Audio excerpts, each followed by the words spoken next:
All right, welcome back to Waste Some Time with Jason Green. I am Jason Green, bringing you brand new interviews right here on YouTube. Now, if you're an actor, you hope that maybe you get one part that you could be remembered for a little while.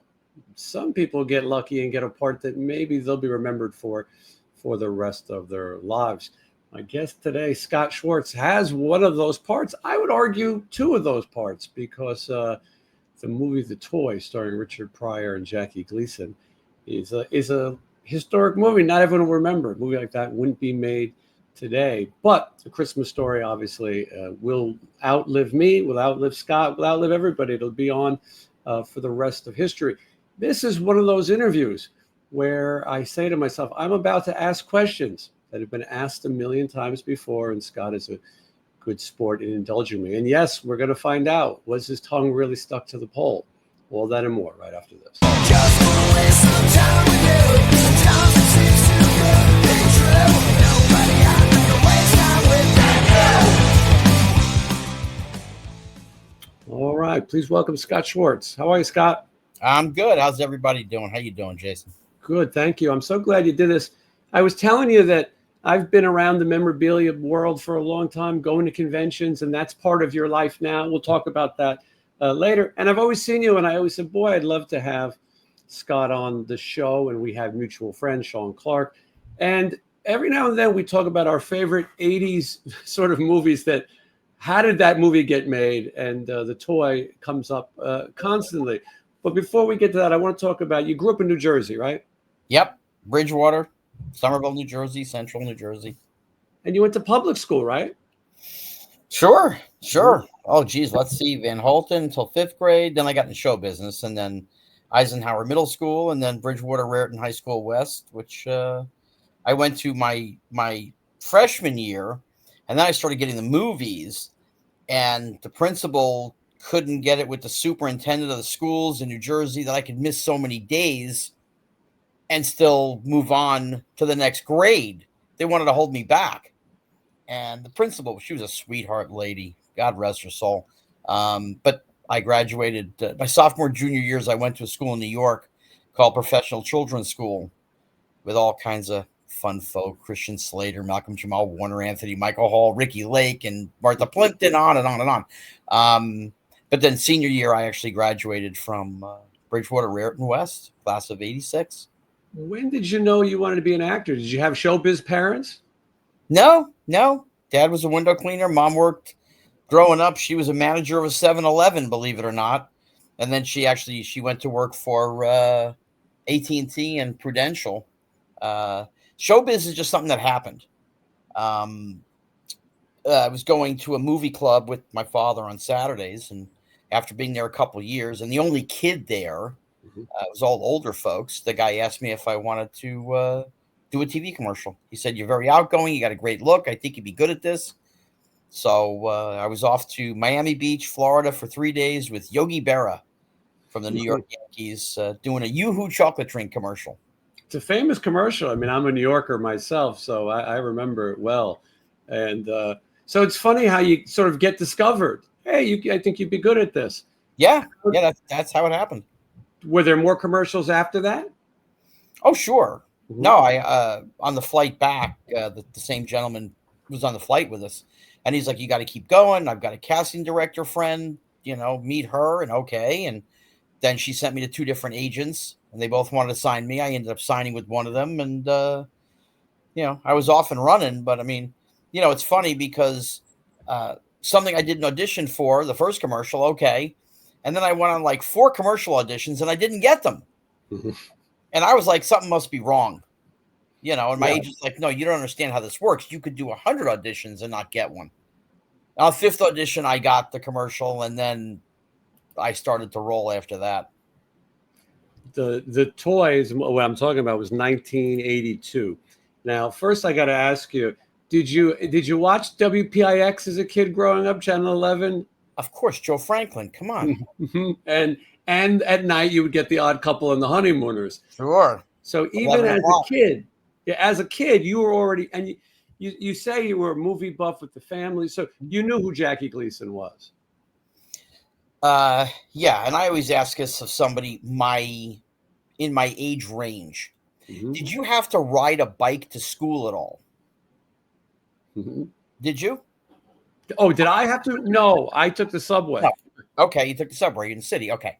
Mhm. I had to ride my bike to school, and all my friends listened to AC/DC, Led Zeppelin, Bon Jovi, whoever it was. Hmm. I had recorded on audio cassette movies.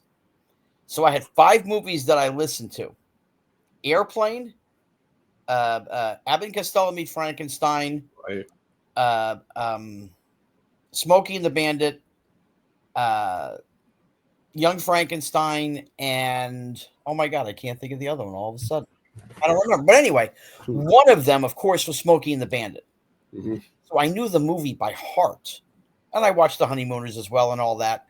So it helped me get the role in the film somehow. You know, things happen for a reason. It's what I believe. So when I screen tested for the toy, I was supposed to be there with Richard Pryor. Hmm. He got stuck in Atlanta, divorce number 5. So I ended up, they come and they're like, okay, so you're going to read with another black actor. Oh, okay. So the guy comes over and he says hi, and we were at the Warner Brothers lot, and he's like, let's walk around. We'll get a little camaraderie, you know, a little rhythm to the scene. Okay, fine. Couple minutes, and I'm like, I know this guy. I know this guy. I'm thinking, I know this guy. And his name was Norman. And I said, Norman, what other stuff have you done? And he goes, oh, I did a Fantasy Island. I did a Love Boat. I'm like, no, that's not it.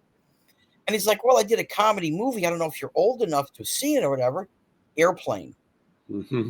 The jive guy on the rail, God, on the rail seat, the thin one. Well, that's it. incredible. I lost everything. I lost my brains because it was one of my favorite movies. So I started doing the jive talk with him. Hmm. How old were you in '82? 13, Hmm. you know. Um, Little and white kid talking jives. He must have loved it. he couldn't believe I blew his mind. He went inside. Of course, they told me later what he did. He went to Richard Donner, the director, and Ray Stark, the producer, and said, listen, if you want a kid who's fun, who can play with Richard Pryor, this is your guy. This is what he did. And he tells him. So it's like, okay. So part of my audition was Richard Donner telling me, okay, forget the dialogue. Do it in jive talk. So I was just riffing with this guy, just making up stuff. They thought it was hysterical. They loved it. Okay, fine. Then I told jokes and whatever. But afterwards, they came over and Richard Donner grabs me and him and Ray, and they're like, okay, so what do you know about Richard Pryor? I'm like, come on, Stir Crazy, Silver Streak, Bingo Long. You know, I knew, okay, fine. And I had seen live in concert, and they're like, you're 13. And I'm like, my father doesn't care about language. That means nothing. Just don't hurt anybody. Don't be stupid. Okay. Then they asked me what I know about Jackie Gleason. And of course, here we go. You're in my wheelhouse because I love smoking. So I started doing Gleason. I did about 30, 40 seconds. They're like, okay, we're good. First, they made me wait 3 more weeks to tell me I got the movie, but Were there a lot of kids? Were there a lot when you went to audition? Were there a lot of the people? Did they see you separately? in the beginning, Hmm. oh, there was 8, 10,000 kids that auditioned for the role. They had a contest. They had a Jackie Gleason lookalike contest at Toys R Us. Wow. You know, they took a Polaroid of you and they sent it in and whatever. And so when they did the screen test, they actually brought the kid in who won the contest, but he couldn't act his way out of a paper bag. Hmm. From what they told me. But I got down there were basically 2 people. We kind of put him on the side, but it was myself and Henry Thomas. Wow. We were the 2 screen testers. Went on to ET. Yeah. He had done ET already. It hadn't come Oh. out, but he had done it. Hmm. Now I give him all the kudos. Henry's a friend. I love him to death. He could not have done what I do. My shtick, my thing. I'm a comedy kind of guy. On the other hand, I can't do what he does. When they look at you and they go, okay, cry, and within 10 seconds you got tears coming out. I can't do that. Much better actor than I am. There's no question he is. Much better. But I'm funnier. That's Were just were you an outgoing kid? It sounded like you were. yeah. Yeah. Yeah. So I mean, Yeah. showbiz and being around these people was perfect for you, especially guys like Richard Pryor and Jackie Gleason, because you appreciated it. Well, I appreciate it, and So I'll do Gleason first. Mhm. So I get the movie. I'm in Louisiana. It's day and a half before shooting, and we're going to have a meeting at Gleason's presidential, hotel room. So we go and we see him. We all sit down, and immediately before Richard Donner even says, "Introduce this one, nothing. He just looks at me and he goes, "Scotty, go over to Mr. Gleason and do that sheriff thing you do." Okay. So I walked over and I'm standing up. I was still shorter than he was. He's sitting down. I was 4'5". I was tiny. And I started doing Buford T. Justice. And I did one of the lines, and he just looked at me and he goes, Is that all you got? Is that it? Because he, in his mind, he figured they rehearsed something with me, said that he would like me and all that. Hated working with kids and animals. It was very well known. He hated it. And I said, "No, Mr. Gleason." He says, "Well, do more then." I said, "Okay." And I let him have it for the next 7-8 minutes. Mm-hmm. I was doing all of it, and he just started laughing. I had an amazing thing, yeah. To make Jackie Gleason laugh, amazing. Impersonation is the highest form of flattery, and I had it down. I had every inflection, the motive, everything. I did everything, and he just loved it. So it made working with him and our time together much easier. We had conversations, we had meals. I mean, the things that he never would do with a kid actor ever. And his assistant told my dad, never seen him talk to a child actor, let alone have dinner, lunch, whatever. Pryor, met him before we went to Louisiana to shoot. And he came into Richard Donner's office, and I'm playing the pinball machine, and Dick Donner's like, "Scotty, you got to stop playing. There's somebody here to see you." And I turn around, there's Richard Pryor. And I said, "How are you, Mr. Pryor? It's nice." He goes, "You never call me that again. Rich, Rick, Dick, I don't care what you call me. You don't call me Mr. Pryor, whatever." And we started chit-chatting. But this is 1982. There's no PC. There's no filters. There's no nothing. One of the big reasons Donner told me that I got the film was I could handle being talked to as an adult by Richard. F-bombs, MF-bombs, whatever. Talking about women, talking about this. You can't do this stuff now on a set. Richard Pryor would have gone to jail for the stuff that he told me at 12 and 13, 14 years old. I mean, we talked about women and sex and this, and it's no holds barred. Now, 90% of it, I had no idea what the hell he was talking about because, I'm pre-puberty and all that stuff. But he was just the most phenomenal human being you could ever meet.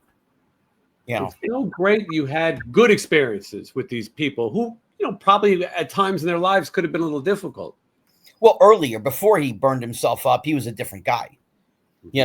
He said, I mean, not in so many words, but it was like, I'm glad I'm meeting you now than before, Right. And that was years later in when I moved out to California and we hung out, The premise of this movie, for anyone watching who's not familiar, maybe you're just a Christmas Story fan, but the premise of this movie could not be made today. Would you agree, Scott? Yes and no. Okay. So in a matter of seconds, I can explain this. Thank A you. Christmas Story and The Toy are the same film. It's how you get from A to Z. In Christmas Story, it's Ralphie. He wants love, care, and respect from his dad. He wants a BB gun.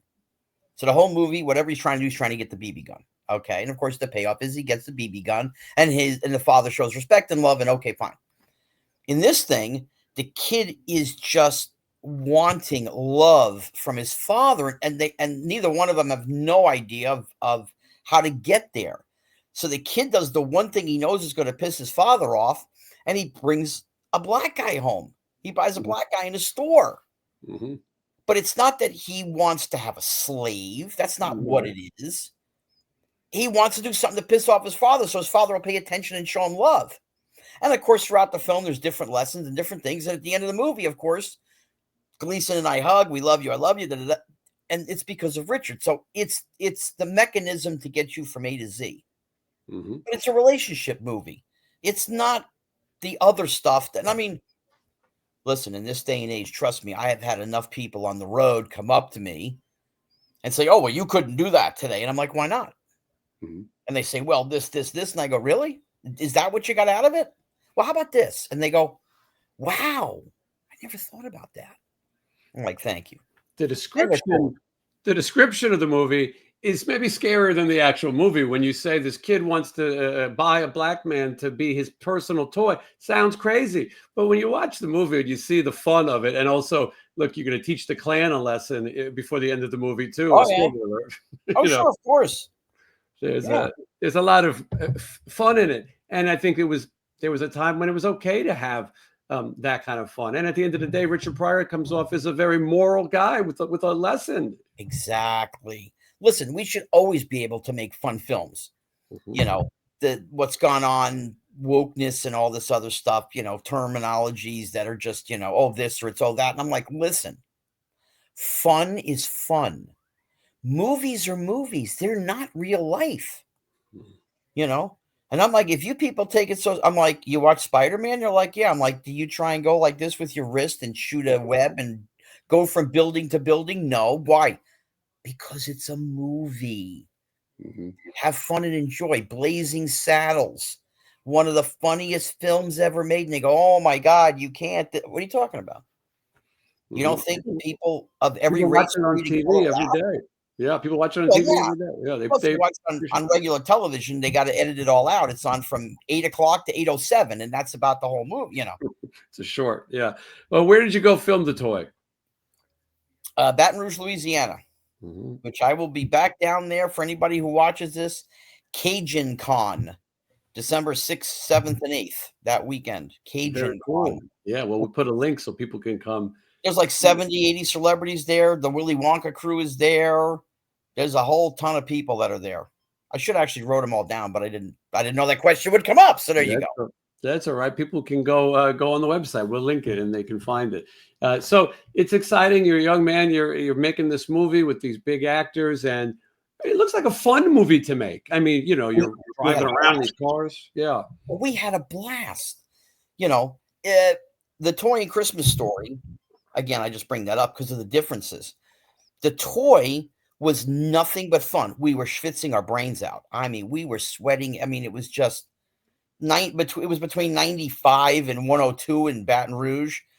And what they did was they had big buckets of ice water with this product called Sea Breeze. Mhm. It was just like a skin refreshener. And they would take it and soak it and with a towel, or a small towel, and they would stick it inside the back of our shirts. And the cold water would just roll down our backs. You Yeah, know, keep you from overheating. but we had a blast. Okay. Christmas story, it's 20 to 24 below zero in that scene with me, the tongue on the flagpole. Mhm. There's no fun in that.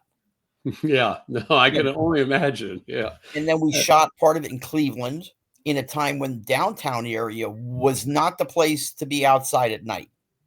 You just didn't. I mean, they told us when we started the movie to all the kid actors, all the parents, listen, please don't leave the hotel at night. Mhm. If you need something, call production. Somebody will go get it for you.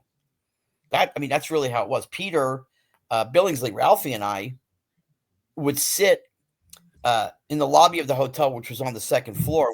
We had the window open a little bit, which was great because the cool air came in and hot and cold, whatever. But we could hear bullets being shot. We could hear guns firing in the streets. Mhm. Merry I mean, it was Christmas. crazy.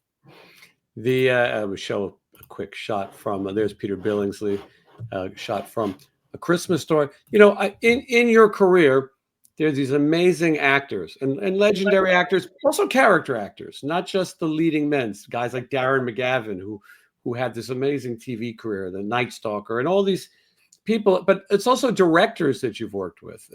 We talk about Richard Donner. We kind of said it in passing, but guy directed Superman, and as a kid, it's got to be amazing. Superman, The Omen, Lethal Weapon, executive produced the Lost Boys. His resume was never ending. Went back to the 60s, on television with Twilight Zone. So, and everything in between. The guy, literally, the toy was like a weird movie for him. I think he did Conspiracy Theory with Mel Gibson and Julia Roberts. the toy was like this weird comedy thing in the middle of all this, you know. Bob Clark, who directed Christmas Story. Yeah. You know, Weird, strange for him too, though. Bob Clark, you know, known for Christmas Story, but then you got Porky's. keep going. How about Black Christmas? Right, which is great. Black Christmas is such a great underrated horror movie, but yeah. Well, but it starts the genre. Mm-hmm. You know, that Children Don't Play with Dead Things. I mean, it starts that whole 70s wing of stuff, Mm-hmm. you know, and the other guys that picked his brain and did things, you know, there is no Halloween without Bob Clark, Mm-hmm. because all of a sudden these schlock horror pictures that were being done, you know, they all grew from Bob. I mean, you had, oh my God, Lewis, Gordon, the horror director, 10,000 Maniacs, Blood Feast. You know, he's earlier, but that was just slash gore, whatever. You know, that intense horror style that Bob did really just grew. I mean, now Donner is your first major director, first theatrical director. Do you learn from these guys? Obviously, I would think you do, but as a kid, when you work with someone, is there stuff that they give you that you go, okay, this is something that I'm going to use in my career? I did the play Frankenstein on Broadway. Wow. With Tom Moore, the director. Love him to death. I've actually, you know, still talk to him once in a while. And I mean, it was with Diane Wiest, John Carradine, the old man, the father who played the blind man, John Glover. And I kind of was just told by them, you know, just watch and listen. Okay, you know. And I got other people told me the same thing, you know, keep your eyes open, your mouth shut, and take in everything. And I was always inquisitive. And since I loved movies, I asked questions. So I asked Donner, well, how do you think of this? Or how do you think of that? You know, or the cameraman, hey, can I sit down and actually shoot something? Would that be cool? You know, and they let me do it. They let me get behind the camera. They let me sit next to one of the best sound engineers ever, Gene Canamesa, and Raul Bruce, the boom guy. They let me hold the boom sometimes. And Gene Canamesa, he was the sound mixer for Blazing Saddles and History of the World. He worked with Brooks. I asked questions. I shut up, you know, and took in everything. I wanted to know everything. I talked to Gleason about the Jackie Gleason show and the Hustler and the Honeymoon. And of course, Pryor, I talked to him about things. It was a different conversations. When I was a kid, I asked Gleason the film questions, the TV questions, show business. And yet Richard and I ended up talking about chicks more than anything else. While I shot the film, it was several years later when I moved to LA and hung with Richard that I really got the lessons. I got the showbiz, the comedy. How do you become a storyteller? Don't be a joke teller, you know, different things. He was my muse. He was my mentor. You know, he did more for me than any human on the planet, you know, other than Richard Donner booking me for the movie. Yeah. You know? It's great that you took advantage of those situations. You hear people all the time. I tell people, if you get a lucky break, stop and smell the roses, look around, enjoy it. You get signed to a record deal. You get to be in a movie. Most people will go, oh, I went right through it so fast. And you were smart enough to ask questions, be involved. And look, you probably knew, well, you were definitely around legends already. Some people would become more legendary as time would go on, but you knew you were. So Christmas Story, Bob Clark, and like you said, you go to Cleveland and you part Cleveland, right? Not all of it. Yeah, we downtown in a little area, and then we shot up in St. Catharines, Ontario. They shot in Toronto on a soundstage. So we were in Cleveland 2.5 weeks, something like that. Somewhere around which has now become a major tourist attraction. I've visited twice myself. The Christmas Story House, the Christmas Story Museum, the Christmas Story Gift Shop, which is all year long. I have no comments about any of that whatsoever. I don't talk to the owner, and gotcha. And publicly, I can't go any further than say if you go there, have a great time. That's about it. Yeah, gotcha. Yeah, it's apparently not everyone is involved in the operation, but it is cool to see the places where the movie was filmed, and a movie that obviously means so much. I know you've been asked this question before: is did you have any idea that movie was going to be this success we're still talking Do you know the Powerball numbers? I mean, about? that's really what it is. You know, you've got a film that is small. There's no big stars. There's no special effects. It's just this nice story of a family and the things that Ralphie goes through. Never in anybody's wildest imagination. I mean, think of the studios that passed on this film. It took Bob Clark almost 12 years to get the budget for this movie. And you brought the movie up before. See, if Porky's didn't do what Porky's did, Christmas Story never gets made. Because Bob at that moment in time, Bob had all the juice. He took a $2 million film and it made $107 million in the early 80s when tickets were $3, okay, $2.50. They wanted him to make Porky's too. But it was like August, September. He goes, listen, it's a spring summer movie. I can't do it until next year, but I want to make my movie Christmas Story. They're like, what's that? And he told them. They really weren't thrilled. They argued with him about the budget. I mean, it was hysterical, all the things that happened before. And he says, listen, I'm not making Porky's 2 unless you let me do Christmas Story. He had leverage. Yeah. He had the juice. He had the leverage. And they went, fine, go make your movie for God's sake. Oh, my God. So we were shooting Christmas Story. While we were shooting, he was editing at the same time. Mm-hmm. So he would put in 12, 14, 16-hour days. Then he'd go to the edit room, you know, to the theater, watch the dailies from the day before, pick out the stuff that he wanted, the takes that he wanted, gave them to the editor, and he was getting 3-4 hours a night of sleep. Because literally, as soon as we got done with principal photography, within like a week or 10 days, he was on pre-production already for Porky's 2. Yeah, the next day. Yeah. Let's we got to answer the question that everybody wants to know. Probably the question you get asked more than any question in your life, but you know what? It's a good answer. So, is your tongue really stuck to this pole?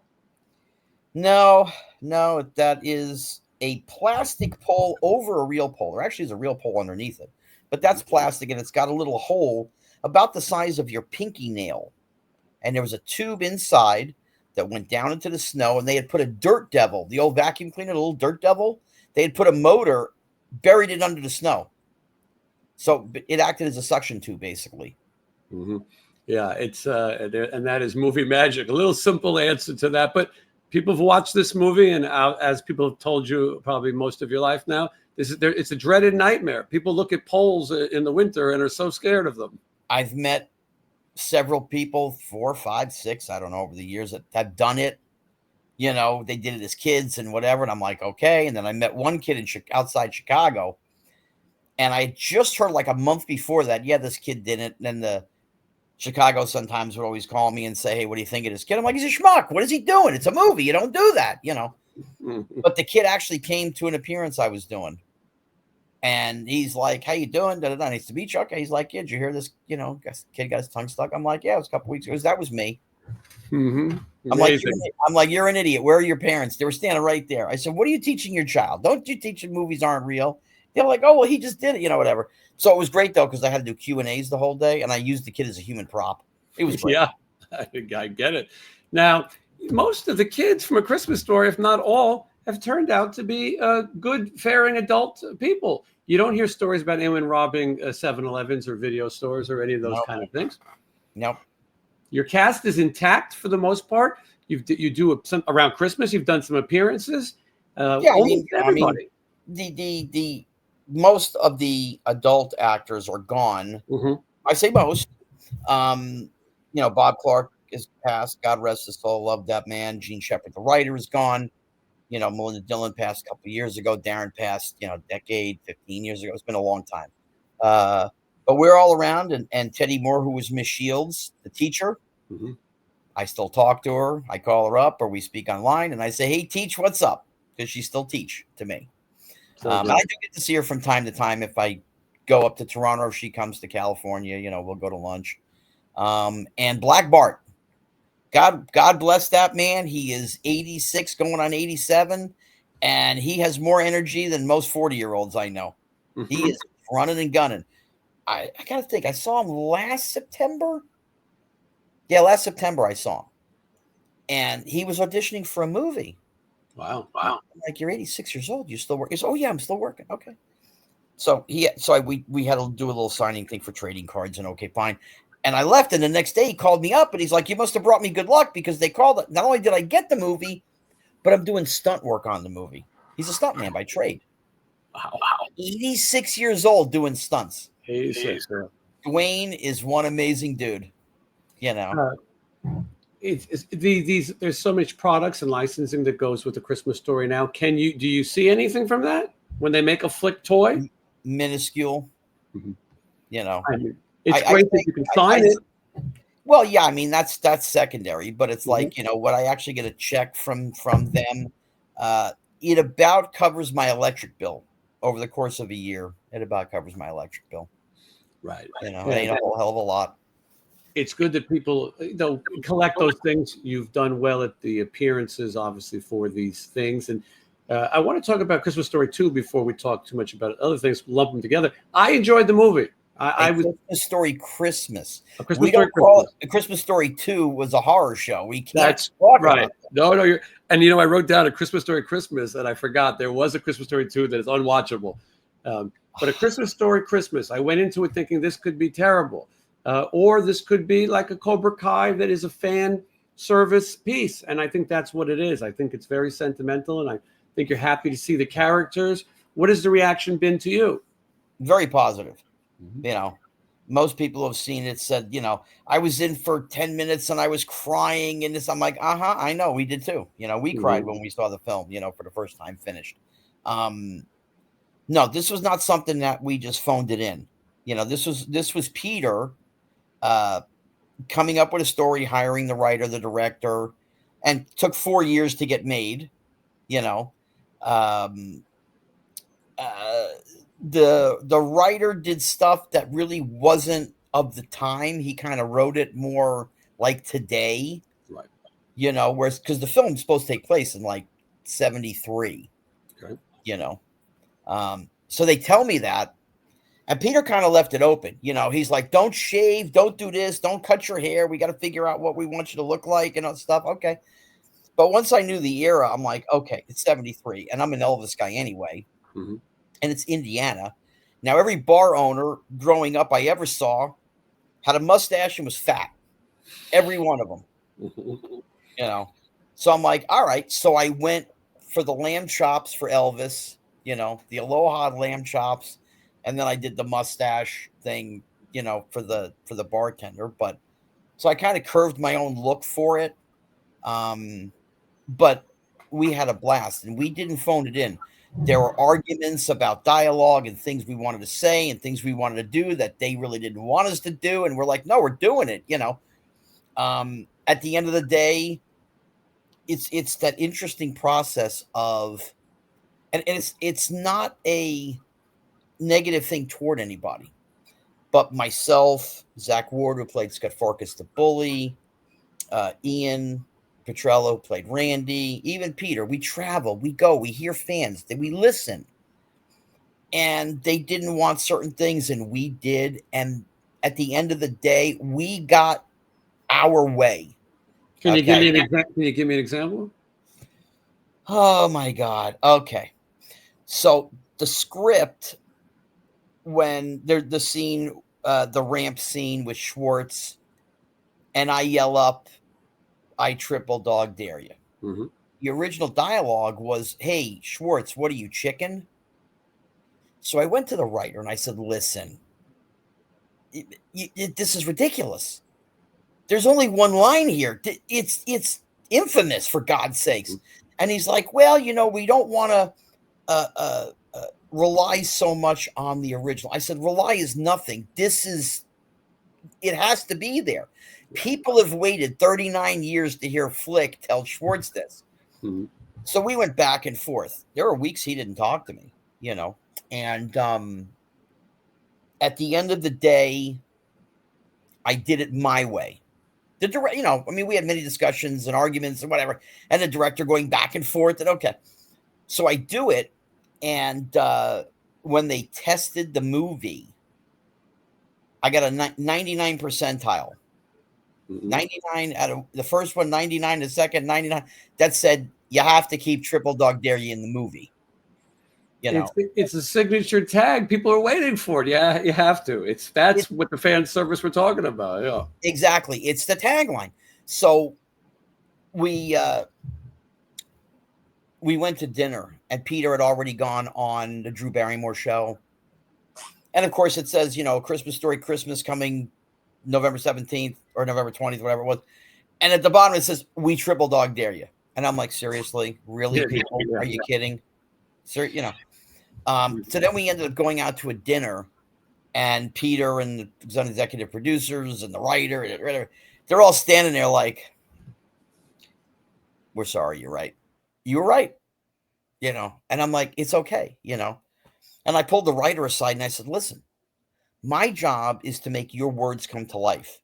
My job is to make your words mean something and be good. I knew you had to have this in there. Whether or not you wrote it, it had to be in there because it makes you look good and it makes the movie better." And he's like, "You were right." What is a Schwartz Christmas like? What was it like growing up at Christmas time for you? In a nice Jewish family, it was no Christmas. That's what I figured. We didn't have a tree. We didn't have any of that stuff, And I went to my friends' houses, and they're all Catholics. So I was like, okay, It's a funny thing about Jewish people and Christmas. The best Christmas songs are written by Jews. They people who didn't celebrate Christmas. The best of all, Rudolph the Red-Nosed Reindeer. You name it, those songs were written by Jewish people who didn't celebrate Christmas. They knew how to write a good song in the key of C, also. But so as you got older, I feel like everyone wants you to come to their Christmas party. Oh, please! But I get the Christmas parties. I get the oh God, let me just think. Thanksgiving dinners. I get that. It's fun. It's fun. Do you have a tree in your house now at Christmas? Never had a tree at Christmas. Why would I have a tree at Christmas? No tree. Do you watch your own movie that plays for 24 hours at a time during the Christmas season? Very selectively. When you're a kid in film or television, the one thing you learn is when something is big, everybody wants to watch. So when I did the toy, I had to watch it with my grandmother, my grandfather, my mother, my great grandmother, then all my friends and neighbors and cousins, and then you go to screenings, and then after like the 500th time, you just can't watch it anymore. Now there are little bits and pieces of it that I love. The anything with Darren McGavin was great. Fragile, it must be Italian. I love that. The Chinese restaurant. There are people who now have said, "Oh, well, you're making fun," and da da da. And I'm like, that's what people sound like. What, come on. And now I can actually say that there is no problem with this scene. The guy who's the loudest singer in the restaurant, okay, he was an actual opera singer. And they hired him to do this, and he thought it was funny because he's singing this thing and whatever. I meet his son. He passed several years ago, but his son came to a thing, that a Q&A thing I was doing in Toronto, and his son introduced himself and says, "Hi, how you doing? You don't know me. You've never met me, but you know who my dad is." He goes, "My dad loved every second. Our family loves it. It was wonderful." Okay. It's great. It's become such a part of everybody's family, everybody's life. As I said, it's going to live on long past any of us. To have one of those movies, maybe there's 5 or 6 of these Christmas movies that really will never go away, and Christmas Story is one of them. And it's that gift that keeps on giving. To this day, people are going to know you for it. But it's good to be known for something. But by far, it's the one that gets passed down through the generations. It's a Wonderful Life. The black and white. Okay, and it's not really a Christmas movie other than the last 2 scenes. Yeah, it wasn't meant to be a Christmas movie, and it's a little heavy as well. I mean, sure. They say Die Hard. I'm like, okay, I give you the ho ho ho, okay. But it's not the movie that all families sit down and watch. Grandma, grandpa, aunts, uncles, cousins, sisters, brothers, everybody sits and watches this thing. Listen, never in my wildest imaginations, because I've dreamed that it's going to be the one that's going to, the toy stuck, Christmas Story stuck. But, when you start talking the Monopoly boards, the action figures, the ornaments, the this, the that, every other kind of thing, it just goes to that level of Americana. It's in the, Library of Congress. So it's gone 100 times past whatever anybody thought. Yeah, I can imagine. Now, I can't let you go without talking about Kidco, which is 84. You did 82. We did 83. You keep it rolling. And then in 84 comes Kidco. My co-host on the show, Wednesday 13, he always tells me, I haven't seen it. He goes, you got to see this movie, Kidco. And here See, that's okay. The poster is actually better, the blue poster, and then the hard book, the softbound book that they did is a better cover than that, because that's myself and a young lady named Cinnamon Idols, and people also remember her from 16 Candles. She was Molly Ringwald's younger sister. Wow, it's so funny, all these little connections. And the director of this movie, Ronald Maxwell, also directed Little Darlings, which was a rite of passage for people between our ages. Yeah, Christy McNichol, who I actually just saw this past weekend. Yeah. And he also did a film called The Nights the Lights Went Out in Georgia with Christy as well. Mm-hmm. This is like your leading man movie, right? Oh, please, and so the actual order is I did the toy, then I did Kidco, then I did Christmas Story. 20th Century Fox was going through a turnover at the head of state, the top levels. And they just kind of stuck it there. They weren't going to release it at all. They were just going to throw it on a home video. And Ron Maxwell said, hey, let's just try a preview screening thing and whatever. Okay, so we ended up going down to Mobile and Birmingham, Alabama the same day and watched it in 2 duplexes. There were no multi-big plexes back then. Mm-hmm. And the results were mixed. The people who saw it, they liked it. Okay, fine, whatever. But there wasn't enough of them. You see, there was this other little movie the same weekend that opened called Splash with Tom Hanks and Daryl Hannah. Mm-hmm. So in theater 1, you have Splash, and in theater 2, you have Kidco. So there you go. But it took a year and a half for the damn thing to do that. And they just threw it on VHS and then DVD, and now Disney owns it on DVD. But it's my proudest movie because I worked my tushy off in that movie. Well, I'm watching it tonight. That's the great thing. We can find anything at any time in this day and age. So you should check out Kidco. So the shooting of the film was going to be 10 weeks, but I had to be done in 8.5 weeks because the toy was opening in the theaters.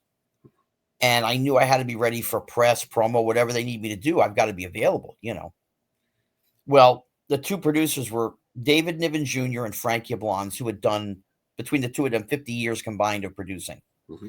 They thought I was crazy. It's never going to happen. Forget it. They almost fired me from the movie because I said, hey, we got to make this done faster, Long story short, they called my bluff. We were sitting right after the table read, and they're like, all right, so you want to get this made faster? What do you want to do? Now, you're asking a 14-year-old kid, he's done one movie. I'd done the toy, but I paid attention.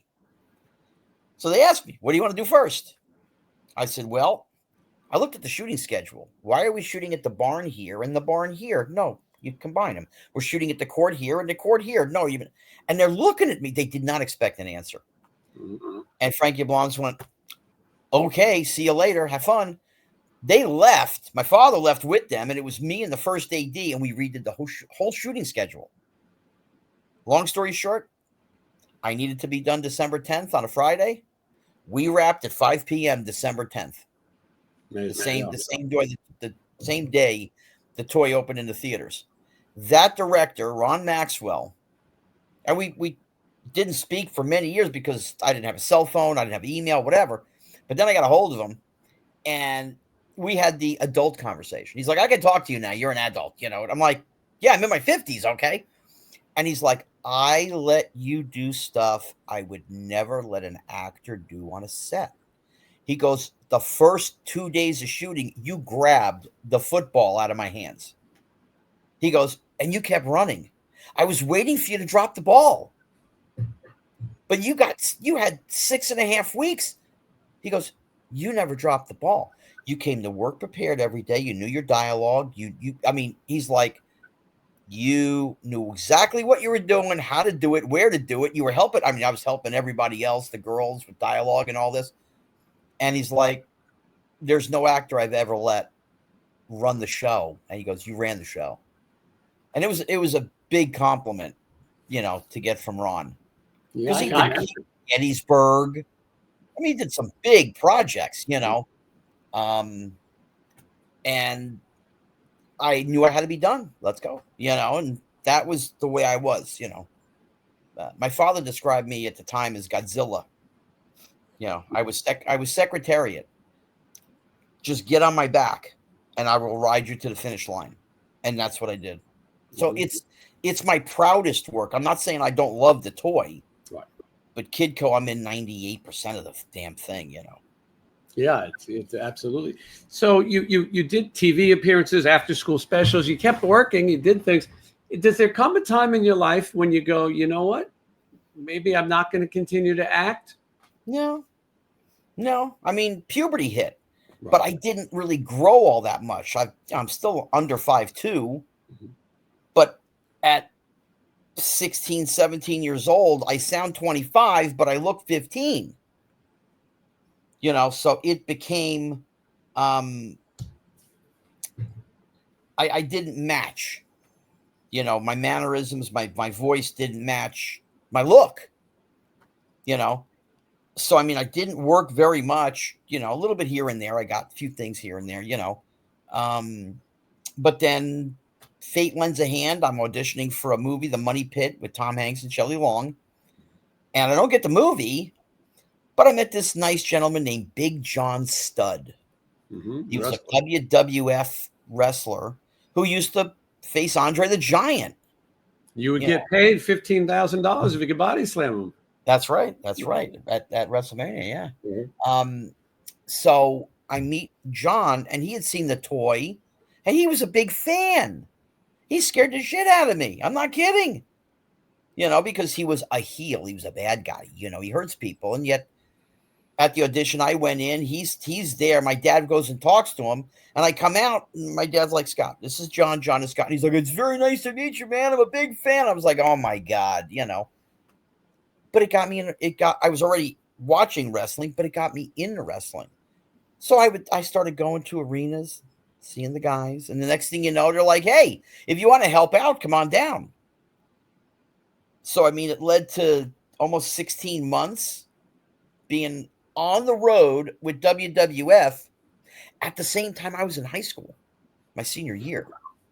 So I would literally go to school in the morning, leave at 1 o'clock, go to Newark Airport, park my car, fly to wherever I needed to go, do the event that night. Next morning, I was on the 6 a.m. flight back to Newark, get back in the car, and go back to school. I couldn't tell you how many times I did that. Not a bad life for a kid, though, especially if you like wrestling.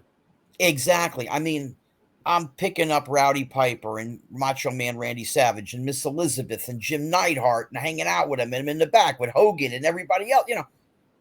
They were my friends. They're still my friends. Hogan and I are still friends, and a lot of them are gone, but it gave me this avenue of just utter enjoyment. Was it around this time you start thinking about the memorabilia business a little bit? These guys need representation or any of that kind of stuff? I wish the stuff I could have had. Oh my God. I had a cane from Mr. Fuji. Wow. I actually had the record from that Roddy Piper hit Lou Albano over the head. Oh, wow. I had the broken frame and I had the record, and Tamina Snuka, Jimmy's daughter, asked me if I would give it to her because they were doing a fundraiser for Lou Albano. Mm-hmm. And I went, sure. You know, oh my God, the Yeah. war to settle the score. Yeah, the Could you beginning. imagine, you know, if I still had that, you know, the value of it? But I could have asked guys for anything. I mean, if I wanted a pair of trunks from Hogan or something, or if I wanted something from Andre, all I got to do is ask Vince, and he would have gotten me anything I wanted. But I didn't ask. You know, I was just having the time of my life. It's not till really later that I really got into memorabilia. Autographs I always kind of did as a kid, even. I mean, I got them some of my walls, you know, stuff that I got in the 70s and mid 80s, you know. You're not going to know who Davy Sharp was. He was a stunt man, but I got my Buster Crab as Flash Gordon is on the wall. I got a Johnny Weissmuller as Tarzan. I have my Annie program signed by Sarah Parker, not Sarah Jessica Parker. Pre Jessica, yeah. You know, but I was always into trading cards, and it just kind of everything kind of came together. You know, I don't know, 20 something years. I was doing shows and stuff, but you know, I always had fun with it. You know. I mean, it kind of answers my question, which is, do you collect yourself? I mean, I find myself at that age where I collect everything I could afford as a kid, and now my house is a museum, and going to those shows. What do you like to collect? You know, it's a good question. It's a lot of stuff that things that I love. You know, I got to meet Barry Manilow. You know, so I got my picture that Manilow signed on the wall. Larry Parks, who was Al Jolson in the Jolson Story, and Jolson Sings Again. It's a musical from the 50s. Okay. Billy Barty, I got a picture of him. Like I said, you know, but then I got one wall with all my Barry Bonds stuff because Barry's a friend and I've known him forever. You know, he's a big brother. I got his stuff on the wall. Okay, fine. Then I have my Charlton Heston because I love 10 Commandments. You know, WWF, I have my Miss Elizabeth and Randy Savage and Macho Man and Hogan and all that kind of stuff. It's the stuff that I love. You know, I love old Universal Horror. Well, me too. A lot of Universal Horror behind me. When you got into memorabilia and you start doing, you're doing signings with people, are people going, wait a second, this is the guy from A Christmas Store or The Toy? I mean, it probably helped you. It probably helped. Oh, well, sure. I mean, it helps when you don't know somebody and you want to get a deal with somebody. You go, hey, can I sign a picture for your kids? You know, that does happen as well. Do you collect your own things? Do you collect stuff from your films? Oh, I have my stuff. I have my motorcycle outfit and my military uniform from The Toy. Wow, nice. There was no anything on Christmas Story because it was all rented. All our wardrobe was rented. It went back to them, whatever. Now, Peter Billingsley got the bunny suit and the Western costume because they made him specifically for him. Mm-hmm. Ian, who played Randy, the little brother, he has a snowsuit because they made that for him. Listen, Christmas Story, they had no budget. I mean, Bob Clark wanted $5 million. They settled on $4 million. Bob ended up giving them back his director fee, to help finish the film and make it better, whatever. So my going away present, not kidding, was a Toronto Maple Leafs jersey that they bought at the local sporting goods store. Do you still have it? I still have it. Yeah. Absolutely. I have my boots from Kidco. There's a scene in the barn where they have all the horses' names on the little nameplates. And there's one nameplate that says Dickie and Nina and Nini. Mm-hmm. And I actually have that. I kept that. They gave me that. You've had great character names, Master Bates, and then these are things that go on forever. And I say it sometimes on my show. Your characters come up often, and people who are younger don't know. Think, what are they talking about? Who is this Master Bates? And way ahead of its time. So here's the two examples I give you. Master Bates. I'm 13 years old. I'm pre-puberty. I know nothing. There's no Google back then, okay? So I have no idea the concept of what that is. So when they did that with me, it's Eric, this is Jack, Master Bates. And I'm deadpan because mentally I had absolutely no idea what the hell that was. Okay, fine. Then you go to the scene in the kitchen, in the dining room. Me, Richard Pryor's across from me, Gleason is to my left, and Teresa Ganzel is to my right, who played Fancy Bates, the wife. Okay. The whole day, I'm talking 7, 8, 9 hours. It's Gleason and Pryor joking about her boobs. Right. All day long.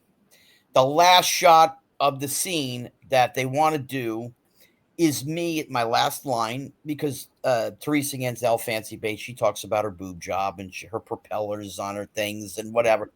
So I hear, that she got them done. And so the line is, Fancy, what did your boobs look like before? Well, I can do that as a guy now and not laugh my ass off, but you can't do it with Richard Pryor sitting there and Gleason sitting there, and I cracked up. So they ended up doing a side shot, of me looking at Pryor. And I said, Fancy, what did your boobs look like before? And there's this little smile on my face. And Richard spits out the water, so he covered for me. Couldn't do a close-up of me. I couldn't do it without smiling because it was hysterical the whole day. Mm-hmm. I knew what a boob was, for God's sakes, and the whole day they're just discussing her boobs. It's just like, oh, and we're dying, Mm-hmm. It's great to have those memories. I'm glad that you kept your memories. You kept some of the things from the movies.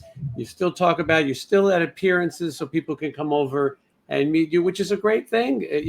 This has been a whole new life for you. You've done the business with the trading cards, signature trading cards, putting out things, doing the memorabilia.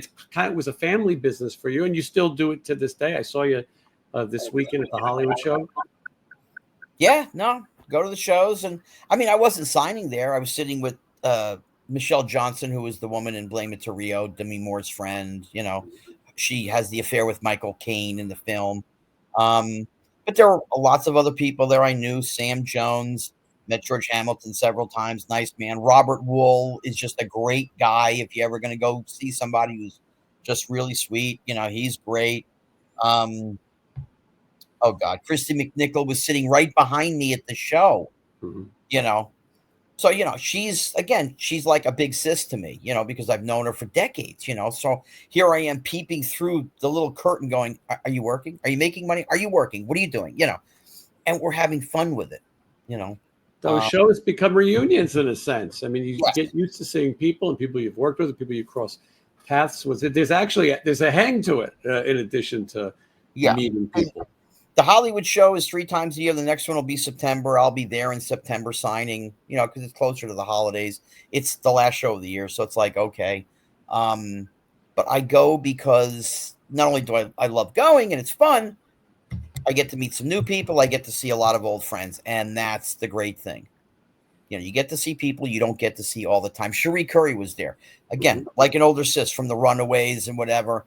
And we've just had some rip-roaring, hysterical fun times at shows and events. And, once in a blue moon, we do get together, have dinner or lunch or something. We're supposed to do that next week, maybe. I'm not sure. And then there's like new people like Michelle Burke, who is the daughter in Coneheads. She's also the female girlfriend of Charlie Sheen in Major League 2. Sweet girl. Never met her before. Just very nice, fun. That's a fun show. It's a fun show to meet Taylor. Yeah, I always Sandra Taylor. Yeah. When it started back at the Beverly Garland, years ago, it was this little convention that's grown so much. But what I like about those type of shows is that you can meet people that, look, if you're going to go to the big shows, you're going to have major people. They're going to charge major money. You want to meet character actors, smaller parts, people who are in classic television. You're going to meet Barney Miller. How cool is that? And that Hollywood, But listen, it's not like they don't have Kate Jackson, Bruce Boxleitner, Priscilla Presley. Mm-hmm. They've had Malcolm McDowell. They get several big names at the show, but it's not the overwhelming thousands and thousands of people that go to the big Comic Cons. Yeah. You can walk. Yeah, you can walk. You can walk, and you can have a minute or two to talk to somebody. You don't get thrown and rushed off and all these kinds of things. Now, of course, you want to say something to somebody, well, you got to say it. You can't sit there for 5 minutes with somebody when they got 50 people online. Mm-hmm. But you get a chance to say hi. And, of course, if you hang out, once the line gets short, then you can go back and say, oh, by the way, Yeah, this time you must feel like Mariah Carey though when it comes to September, October. Like, okay, it's time for me to start stretching. I got to get out there. It's Christmas time coming. The Jewish Christmas. It's your season. Jason, I'm going to tell you something, man. I'm starting to feel it because you got to schlep, photos and posters and the little bit of merch and whatever. 57 years old, man. These bags get heavier every single year. Mm-hmm. I remember in my 20s and 30s, even in up to mid 40, whatever, the 30, 40-pound bags didn't make a difference. Whatever. Okay, fine. Now it's like, oh my God, oh gee, and you got to lift them up to the overhead in the planes and this and that, and the schlepping and walking. Leg lamps around, yeah. No, I'll ship them. They're too big to carry. But it's like if somebody says, okay, we're going to do something in Cherry Hill, New Jersey, so we're going to fly you into Philly. I go, nope, don't do that. Mm-hmm. Now, it's not that I don't like Philadelphia.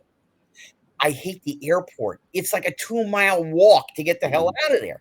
I'd rather get into Newark, pop right out, get in a car, and drive another hour and 40 minutes down to Philly. Believe me, I spend my days touring with Stephen Piercy from RATT, who was at the collector show, and I get it.